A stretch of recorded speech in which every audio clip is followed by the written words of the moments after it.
Here's the Chuck Palisades Parkway. I pledge allegiance to the flag of the United States of America and to the republic for which it stands, one nation, under God, indivisible, with liberty and justice for all. Roll call. Supervisor Coyer? Here. Councilman Barber? He's Absent. running late. Running late. Tired. Councilman Carter? Here. Councilman Salaski? Here. Councilman Barron? Yes. Welcome. Thank you for coming. I need a motion to accept the minutes from the March 26, 2025 meeting, please. I'll go ahead and put that motion in place to accept the minute for the March 26, 25 regular board meeting. I'll second. Any more discussion? All in favor? Aye. Any opposed? You all have the monthly report, supervisor's report, and persons addressing the board. We've got Tim Barber here from BCA. Just a little, you can go ahead and put it back now, Tim. We got a grant to get an I&I study done in 23. That's inflow and infiltration in the Line Mountain District. And just I&I happens when a system, when stormwater enters a system, a sewer system, when it's not supposed to. So Tim's going to give us the rundown on what the study. Tim Barber with VCA, nice to meet everybody. So yes, as Deb mentioned, we were hired to look at infiltration and inflow in the Lion Mountain Sewer District. So what is infiltration and inflow? It's stormwater, like Deb said, groundwater migrating into the system. What does that do? It can cause increased flows to the plant, which can decrease capacity, and it can upset the treatment capabilities of the plant and collection system capacity, and it can reduce wear and tear. It can increase wear and tear on the system. So have a brief agenda. Just wanted to keep it concise. Gave you a report, which is the study, the full study of the system, and I just wanted to go over the kind of the highlights. And my goal is to kind of inform you of the study and to give you information to make a decision on the next steps or how you want to proceed with the project. So first, the purpose was to see what the magnitude of I&I in the system was, and to look at improvements into the system. So what we did, we did several investigations and we found areas of I&I, leaky cleanouts that are broken, manhole structures that are leaking. We televised, we smoke tested, and we looked at data, wastewater flows, rainfall data, etc. So what we found, so historically, the sewer flow to the plant is about 23,000 gallons per day. That's your average sewer flow over the last 4 years.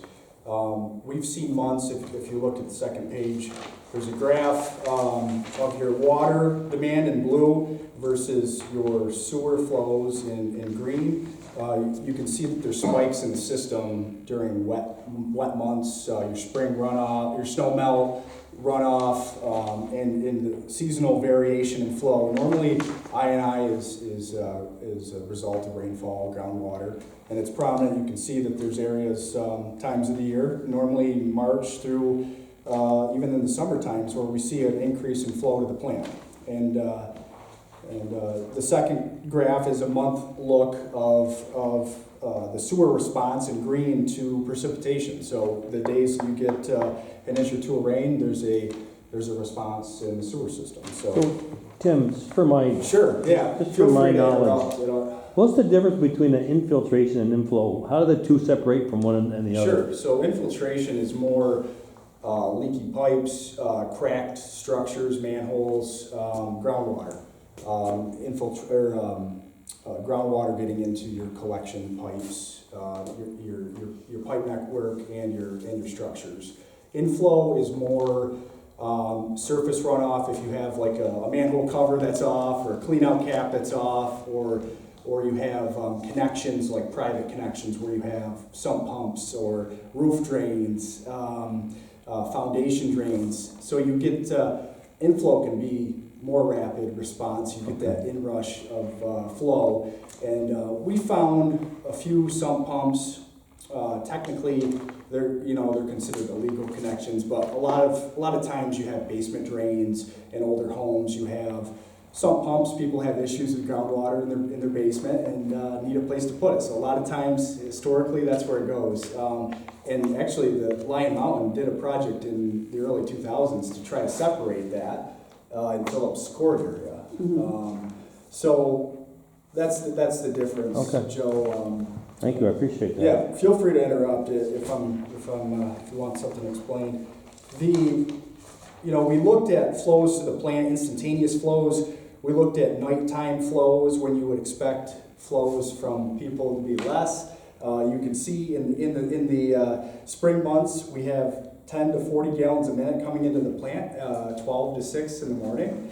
And on the right you'll see a graph, this is on page 3, of a week in September, where you have a tighter graph. There's less flow at night, almost 0 to 5 gallons a minute. So we know that there is a problem. We found the problem, and that can, what does that mean? So we've seen months where it's on average 40,000 gallons a day in the spring, March, April, and it really should be 15 to 20,000. So factor of 2 on average, and days that you've been over 70,000 gallons on that, peak runoff days or high rainfall days. So that can upset the plant. It can also tax your pump stations, your take-up capacity, and even to, ultimately backups or sanitary issues. So that's the data we looked at and the investigation efforts we did. So we defined, I've got a map here, just kind of showing where we were able to investigate. You'll see kind of highlighted where we actually access the system. Now the big issue was accessing the system. There's cleanouts that were broken, missing, hard to get into. We saw about 20% of the system on a whole. So we're recommending existing cleanouts to be replaced. Existing structures we'll look at rehabbing versus replacing. And then there's areas where we would suggest the town consider cutting in new cleanouts, because the spacing, they should be every 500 to 1,000 feet, and there's areas where it's, they're not non-existent, and pipe bends that you can't access, cameras, and for routine maintenance in the future as well. So that's kind of the collection system needs. The pump stations is another big item where we found some deficiencies in aging infrastructure.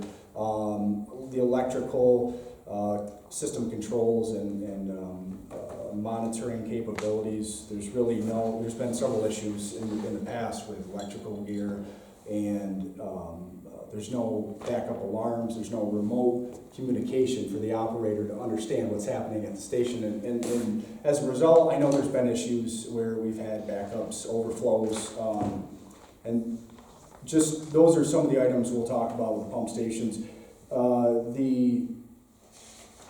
You have 2 pump stations, one on Firehouse Lane. That's your largest lift station. That so we would recommend replacing that station, bringing it into increasing the design life of that. The system is over 30 years old, and the pump stations, I know the pumps have been replaced. The one station, both pumps have been replaced, but we still have electrical gear. The pump controller's failing. There's no control or instrument communication for the operator as well. So we would suggest replacing those 2 lift stations. Well, I'm sorry, replacing the Firehouse Lane lift station, the above grade station. The other station, what we found, the biggest concern we found in the system, actually, you'll see, if you go to the last page, I'm sorry I put it out of order, but these are some photos that we took of our investigation.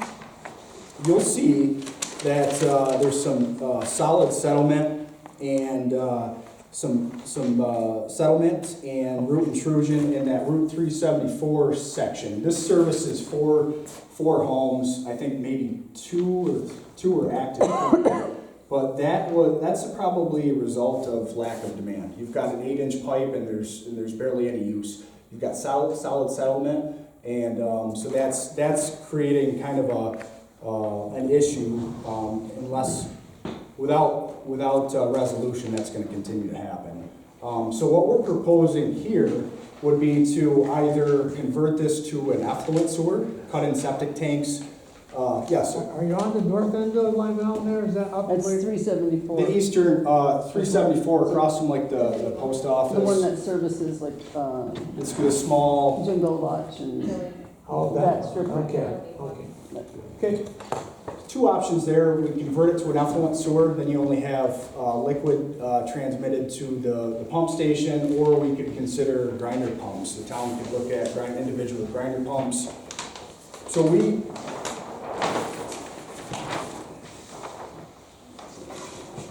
that would kind of resolve that issue. And there's pros and cons to either option. We would recommend installing grinder pumps on that. It's more cost effective than a new effluent station. And Where's this last picture here in the back? that is on, I believe that's on 2nd Street. There's several cleanouts that were broken, and that's gonna be a direct source of inflow. So the issue with the I&I, just to clarify a little bit, is that one, it's causing the sewer system to work a lot harder than it needs to, because it's doubling up the amount that's going through it. So it's hard on the pumps. It's wasting chemicals, and everything that Pat puts in there, we're doubling what we're spending there. So it is an issue. I mean, it goes through there, but it's using up. Right, and as the system, like if nothing was done, it's gonna continue to degrade and it's gonna get worse, right? And it can cause disruptions and increase costs at the plant. So the recommended alternatives, and I'll let you guys, I want to digest the report. I don't expect any answers tonight. I just want to give an overview. But the recommended improvements, in replacing the cleanouts, inserting new cleanouts where there's none current, and a new pump station to replace the church lift station, what we refer to as a church lift station. And then also considering grinder pumps for these individuals on 374, that totals about $1 million, just over $1 million, which we would budget total project cost for those improvements that we would recommend. What does that mean to your users? Your users are already paying close to $700 a year. $950. $950 with the wastewater treatment project, right? $950, yes. And in addition, there's some funding programs. Obviously, you guys are aware of some of the funding streams for your wastewater project, but there's 0% financing through EFC. There's a few programs through the state, water quality improvements, and there's several funding scenarios that we would recommend the town pursue, and so basically the added cost to the system could be anywhere from, if it was financing only, about $150 a year per EDU, per homeowner. And then if you were to receive 25% grant funding, it might be $120 a year. 50%, $90 a year, and that includes budget for operation and maintenance expense and short-lived assets. So that's including a budget for reserve for the system for replacing those pumps in 10 years. That's about $30. You'll see $30 a year just to reserve for those components that will likely fail in 5 or 15 years. So the proposed project could be anywhere from $50 to $150 a year, depending on if the town is successful with funding. We recommend that, we could list this project on the IUP, the state IUP system for financing. And that'd be basically no cost, added cost to the town. We would submit the project. We owe EFC this report because you got money from EFC to perform the report. Have them review and approve it. We would list this project on the IUP, and it would let you, it would allow us to understand if you would be eligible for 0% financing. You were on the wastewater project. Your MHI has rose just slightly over I think it's within a few $100s of the limit for 0%. So we may have to consider an income survey, but let's get the project listed, and that would tell us how it scores at no additional expense. And the other funding programs, would require, the WIA program requires seeker and bond resolution. So if the town desired, we could assist, in our current agreement, we would help the town with the seeker and assistance to submit that application through that program. You would just need legal counsel for seeker and so forth. But submitting for funding will tell us what the impact is for the user. And we, like I said, we would help the town with those funding applications at zero expense, additional expense. So the commitment would be, if you wanted to submit the IUP, which we would do, that's due by the end of May. Funding programs haven't been announced this year yet. We suspect it could be the WIA program and the CFA program might be announced June or July with maybe a fall deadline. We don't know yet. They haven't passed the budget yet. But those we'd have to go for bond resolution to do a WIA application and seeker, which we would help the town with seeker. Is there any questions or anything we want to talk about? So the only thing you need from us tonight, though, is to say, yay, Basically- barely, to send this to EFC, that we approve your report and to, so that you can move it forward to EFC. Well, you guys can review the report at your discretion. We would like to submit the draft report to EFC for comments. The draft report, yeah. And then obviously allow you to review this report in detail. I just gave you a 10-minute overview. Yeah. Review the report in detail. We would maybe in the next few weeks, if you desire for us to submit this to the state for to determine eligibility for financing, that's zero expense. That'd be a good idea. We could do that. And then let us know if you want to pursue the WIA grant program, because if you could get through seeker if you desired and bond resolution probably before that deadline. It hasn't came out yet, but that could be something you could pursue this year. That's what we would suggest. So take your time to review the report. If the board is okay with this, we could submit it to EFC for review and an IUP listing by the end of May. Just to determine your financing capability. And then let us know if you want to pursue funding. Okay. All right. Well, I move that we authorize sending the draft report to EFC. Any motion to that? Yeah. Are you making a motion? Yeah. I'll second it. Any more discussion? Roll call. Jason? Yes. Mike? Yes. Joey? Yep. Deb? Yes. And then once you review the report, if there's any questions, and also if you want us to submit for the funding applications, we'd be happy to help, and let us know if there's any questions in the meantime. Okay. How long did it take to go and find all these abnormalities through the entire area? We were There's on quite a few stuff here. We were on site probably 3 or 4 days. We had, the town was able to have Rural Water help us look at, to do the smoke testing free of charge and also cammering. So we have in the report, a full log of all the deficiencies that were found, and Yeah, I think the only thing we had to pay for was the, whatever, the smoke. The liquid smoke, yeah, yes.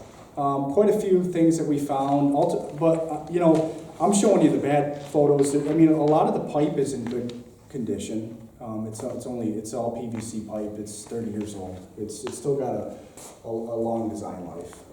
The issues are the cleanouts that you can't get into. We struggled to get into 5 or 6 of them, and they're only 30 years old. One's paved over. Yeah, Yeah, and we had, so those are, you know, replacing the existing structure. Your structures are, there's a lot of corrosion in effluent sewer. It's concentrated, and some of those manholes, there's pictures in the report we have, they're corroded severely.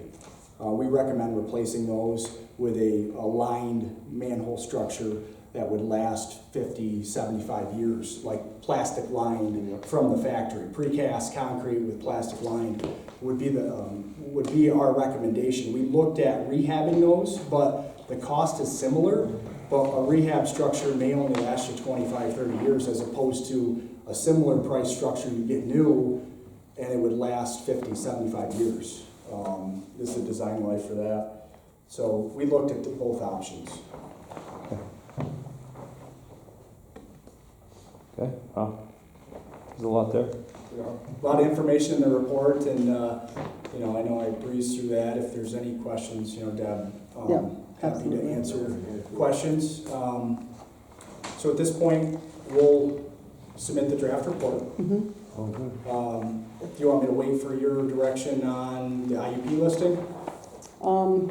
It's there's nothing we need to do formally from the town to submit that. You submit the report through the portal, and they list the project in the fall, and they'll tell you where you score. Okay. And that score will tell you if you are eligible for hardship financing and how you will do, you know, if you're eligible for 0% financing. Right, yeah. And that's really no I mean, formal. Yeah, I mean, you can go ahead and do that, because I mean, that's a Yeah, freebie. there's nothing, no commitment, no Yeah.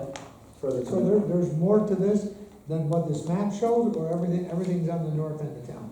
All the issues are on the north end of town? Oh, I'm sorry, you're looking at, Phillips Court and et cetera I- up this way? this, Yeah. let me show you this one. Yeah, I gave you So this, That's what we were talking about. no, I'm sorry, this is the whole system. So you And, did- so you and the did- highlighted areas You is worked where, up in that area too. we were able to access kind of most, all, you know, holistically, all the areas, just Right. not, about 20% of the actual pipe we could actually get into. A lot of the pipe condition has still got, you know, design life to it. It's just some of the, it's the cleanouts, it's your structures, and your pump stations. Your pump stations, you know, one pump station, you've got only one pump working where you really need two alternating pumps. Electrical gear, and we all know that church, the one, Yeah. the Methodist church is just in such bad shape. I mean, Patrick's constantly dragging the generator up there because electricity's not working, and, you'll see for that station, we looked at just replacing electrical gear, and including some remote telemetry like you do at the plant where you can get live feed alarms or alerts on your phone or at the plant. Or we looked at a new station.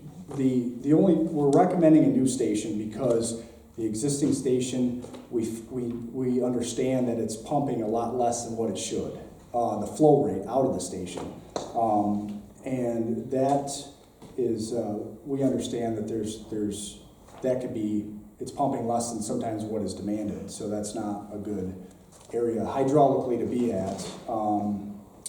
And there's really no options for replacing those pumps to improve the hydraulics. In that situation, we would recommend submersible pumps that are flow-paced, give you a little bit more energy efficiency.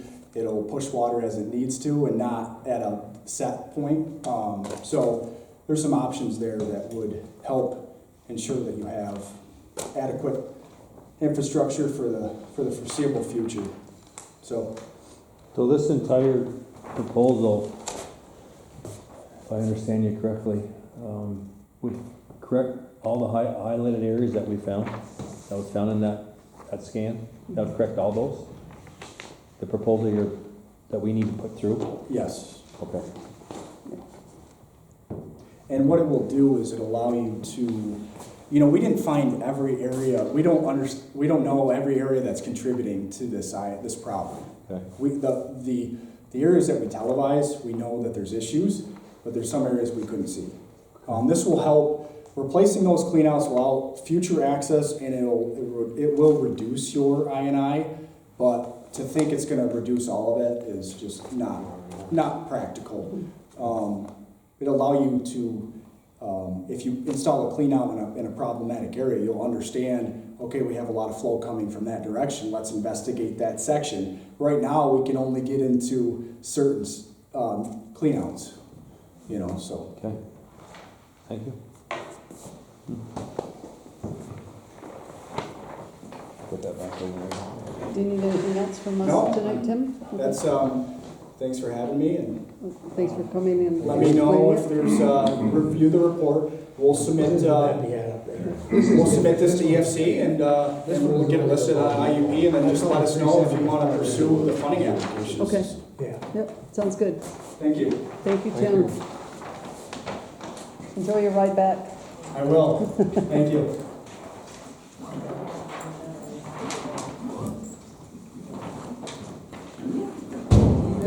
I do not need, if it's of use to the town, Yeah.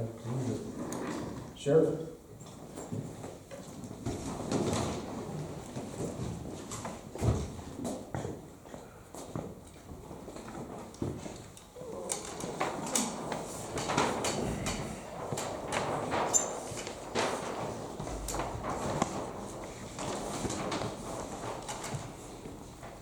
Got some heavy reading to do. Thank you. How did I do on time?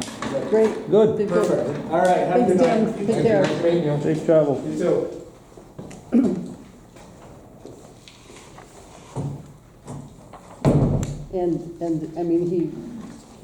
He gave us the overall project, but he broke it out. There's several alternatives in here, like only doing the cleanouts and the manholes and making sure those are working, or only doing the pump station, so it's all broken out into several options, but, I won't say it's interesting reading, but it's reading. How much was this so far? What do you mean, like to do the whole project? I know, there's just the assessment. Oh, Does it have a cost? That was, we got a grant from EFC for, I think, 6,000, and that covered all the studies that they did, Really? plus also, like what he's gonna, like putting in it, sending it to EFC, and they still, a part of that grant was also to, I take that back, it's not 6,000. 6,000 was another part of it. I think it was 30,000. And they also owe us, they would do the grants and do, financial, assist us in doing all that stuff too, if we were to pursue it. Which he already knows that, that this big project's going on. And it definitely is something that needs to be done because it's gonna wear and tear on the sewer, district a lot more as it gets worse. So there's some alternatives. The whole system is old. It's old. And it's been neglected, so, so we'll read this and we'll see what it comes back on. I know at one point, if we got 75% of it paid with grants, it was like $50 per user, a year. It brings it down quite a bit, but, and I don't know with the bonding issues that we're going through right now, not issues, but, getting the bonds and everything in place for the current project, if EFC is gonna say, maybe you should wait another year or 2 or 3. So we'll see. But it doesn't hurt to ask the question, and we'll find out what's coming from it afterwards. Okay. Let me go. So let's see, resolutions. I need a motion to approve the bills. I'll read them out. General fund, $13,563.28. Highway, $11,340.72. Line Mountain Lights, 980.38. Line Mountain Sewer, 57,447.80. That includes the bond payment. That's why it's so high. We have a 53,000 bond payment that comes in June, so we pay it ahead of time to make sure it's there. Dannemore Sewer District, 6,110. Again, that's a bond payment in that district. Lime Mountain Water, 24,357.19. 22,000 of that is what we had to pay to fix to replace that pump up on the near the water station. So, and that is paid. If you're looking at that, it says unpaid. It is paid. It's just it was paid out of cycle. So, Water District $250. Ledgers Water District 168.93.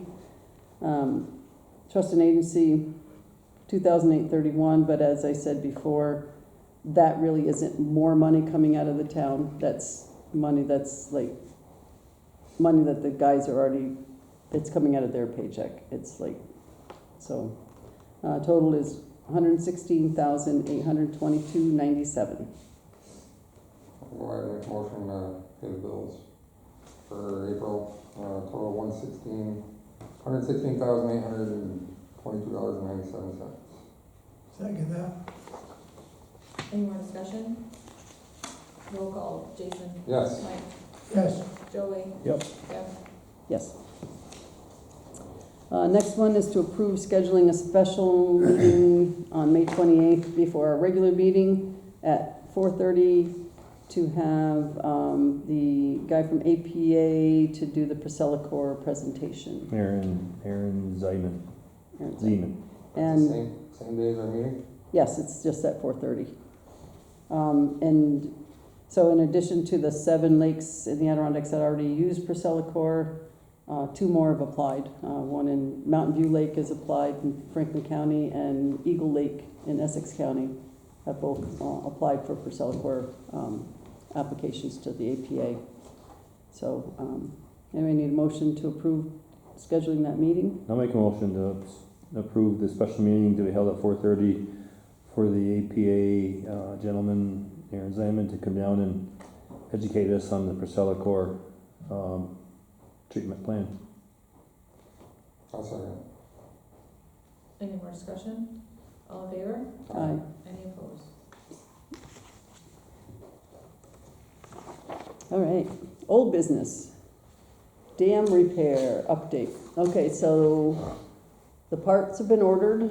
They should get here by the end of May. I've notified Seaway Diving, told them that we want to have it done by the end of June. He hasn't given me an exact date yet. All the paperwork, I sent the last piece of paperwork, I hope, to FEMA today. There'll be some. I believe it's done. We'll see. This is just for the repairs. After all of that, they wanted to know if we wanted to add in, our request for mitigating and I said, no. Get this part done, then we'll do the mitigation as another piece, because this has already dragged on for almost Too 2 long. years, so. Too long. But I believe the final piece went in today. We'll see what my email says tomorrow. So that should be taken care of by the end of June. Comprehensive Plan Committee update. You guys have. You got a lot. I'll add some and Mike can finish up, but this project is a lot bigger than we thought it was. It's huge. Luckily, we have a township that's coming to its end date for final approval by the town of Chesterfield.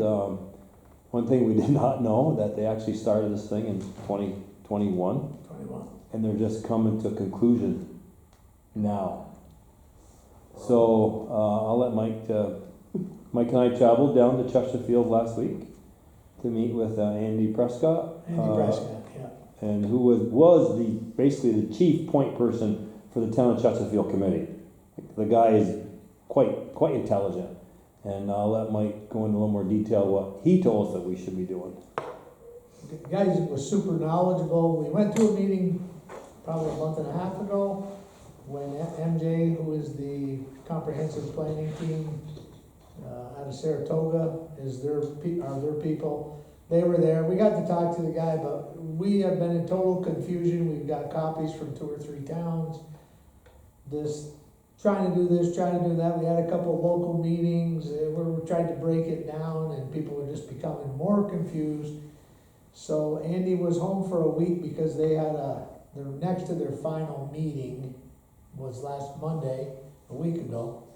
And he was home for the week, so we went down, Joe and I went down, spent the morning with him and Clayton Barber, their town supervisor. And Andy finally, he set us straight on exactly the road we need to do, and we have the paperwork. And it really goes like, so the grant period is, I don't know the starting date in May. I know it's in May, but it needs to be submitted before July 27th. Yep. It's all online. It's kind of a cookie cutter form. The state wants it all filled out and submitted.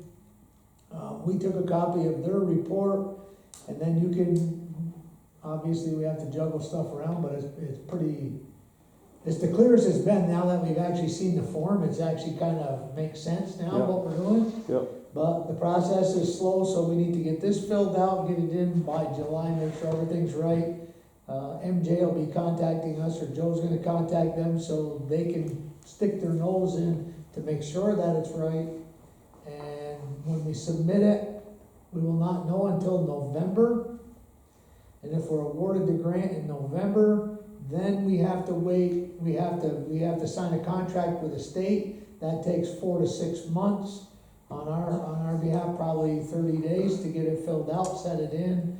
And then the state has X number of days to respond, and then we eventually will meet and form a contract with the state. And then at that point, MJ will step in and start the process of actually putting a comprehensive plan together.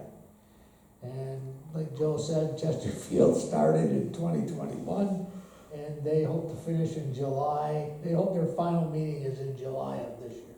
And Mr. Prescott basically said to us, he says, slow down, you're moving way too fast. You're putting stuff in front that you don't even know if you're gonna get approved yet, when this has to get done first. So it's good for us to have a good person that's willing to spend his time with us. We spent a couple 3 hours there, and it was really beneficial for Mike and I, because we walked out of the room after going to talk with Andy, like saying, holy shit, this thing is huge. So, but now we have a better understanding what parts need to come first, what's second, what's third, and so we don't are jumping through hoops to really make a lot of unnecessary work for nothing. That's what it comes down to. So, And Andy's available to us. I mean, he'll be back home from Florida probably mid-May. So, and then he'll be here for the summer. So, and some of the winter, but he definitely is he's an asset, for sure. So we got a good connection there, and hopefully we're in the right direction. The planning, comprehensive planning board itself probably is gonna slow down, because this form only takes a couple people. We don't have to change a lot, we have to change some stuff, mostly dates, names, that kind of stuff. Yeah. So we got a good template to work off from, so. Because MJ gave Becky and I and them, Mike will get together and we'll get this thing, MJ gave them a separate town that they copied into their plan. And he said, it's a cookie cutter. He said, everybody does it, and you just move on and change what you need to change, and, and go from there. What was interesting too, we had interviewed two engineering firms. We had AES and MJ. They had interviewed 6, and they said by far MJ was top of the selection process. There was another one that was like second, but they got nervous on him because he was a single person and he was talking about retirement. They kind of like, whoa, okay, we don't want to. And they knew the gap was big, and they didn't want him retiring in the middle of it. Yeah. So, but they said, listen, NJ will steer you the right way, and they pretty much, We kinda got straight on the money too. Both AES and MJ led us to believe that we were gonna be putting forward a lot of money. 10,000 with AES and up to 35,000 with MJ. And Andy was supposed to call me this week, but obviously he got in the airplane and forgot. But, anyways, he was gonna talk with Jackie at MJ, and he said with them, that they never took a penny until the grant was approved. yeah, And then cause obviously they can make their money from the grant, Yeah. where if they're doing work ahead of time, they can fudge it a little bit, so. Yeah, sometimes you can't She include that. said, they said that the town, so they started out with, they went for 79,000, which cost them 7,900 on the grant they got, but there's a State Department grant that is 100%. So that we'll have to work with MJ to see which one we're going for. We may be the 10%, and we may be 0%. right. That's where we're at. They're saying we're probably now, 5 years later, 4.5 years later, we're probably looking at $90,000 as opposed to $79,000. So we could be, if we have to pay 10% of 90, then everyone knows. Good for now. Okay, thank you. I'm glad you're doing it. Yeah. Yeah. All right, At least I feel I learned something this time. I don't feel so lost. It's a big deal. Yeah. It's huge. Line Mountain wastewater treatment plant update. Well, it's shoveling ground May 1st. And been doing pretty much 80% of my time has been doing paperwork for them, finding information for them. I thought that the work on bonds and whatnot was done to start with. You know, they said, oh, we have this much in bonds. None of the paperwork is done. It's all being done now. I've been filling out, I had a 14-page questionnaire. That was just one thing that they sent me, asking questions. Because the bond is basically, they put it out to bid to banks, you know, who's gonna cover this. And so they've got information on who the top employers in the area is. I had to find the information. They needed the last 5 years of everything to do with our budgets and our finance. You know, how many people we employ, who gets retirement, how much we pay into retirement every year, how much we pay for. It's just ridiculous the things they ask. And then AES asked for a bunch of it for their side, and the finance people are asking for it on their side, and they're asking kind of the same questions, but they need it in different formats or in different orders or whatnot. So it's been something. So I think we're caught up right now. I'm just waiting for them to come back and say, okay, now we need this.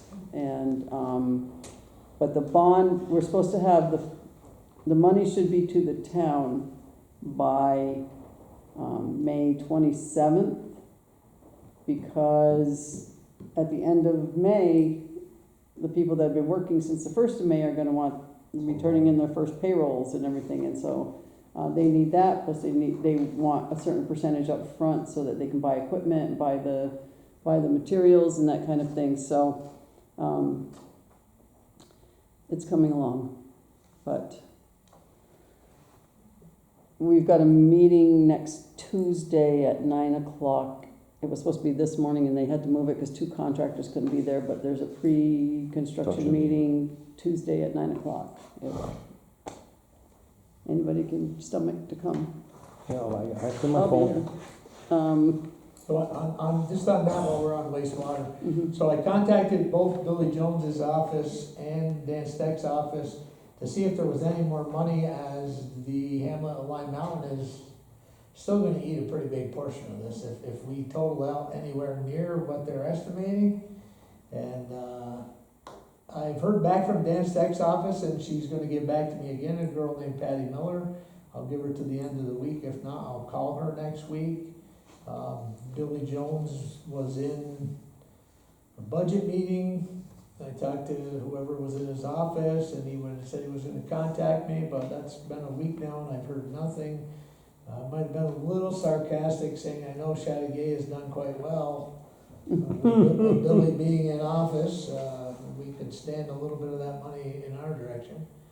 And anyhow, that's where we're at with that. Hopefully we get something out of all of it. I don't know if we will or won't, but it's worth a try. Absolutely. Thanks, Mike. Veterans Park update. I ordered the retaining wall blocks today. It'll be probably the first to second week of May before those get delivered. The monument is ready. They're just waiting for us to tell them when to install it. I'll be picking up all the plantings that I ordered from DEC on Friday. That's all the shrubs and the trees and the stuff that's going in there. So we're getting closer. And as soon as it's dry enough where we can actually get down in there and work. You know, it's wet right now because of snow melt and we're getting more rain, but hopefully we'll get some good dry time. That silt fence has been Put back up. It's been horrified by the wind. The wind this year, as we all know, has just been horrible. And the guys went again today, put it back up, went and got more stakes, more stuff, moved more bales of hay. It just gets shredded by the wind. It's just. That was thorough. And if anyone finds a broken stapler floating around in the lake, that's because the guys were using it and it was broken but they said the first time, it was funny, Jason said the first time John threw it, the wind caught it. Caught it right back in. Wind has been blowing. So, anyway. A lawn chair floated by my house the other day. Oh, okay. On the iceberg. I see some different things floating around in the lake right now, so. Probably something someone left on the shore and then the snow covered I it. think the probably ice. a fisherman. It was out there pretty far. It was Oh. out on the, it wasn't Oh, along. It was yeah. out there 150 feet. I think some fisherman left it there and eventually it just, as the ice melted, that last wind brought everything out of the pump house, so as it was going by, I went and got my spot scope to see what it was. It was a lawn chair. Okay, so that's that one. I've got a couple things. Johnson Control has finally understood that we do not use them anymore. So none of us should be getting calls anymore.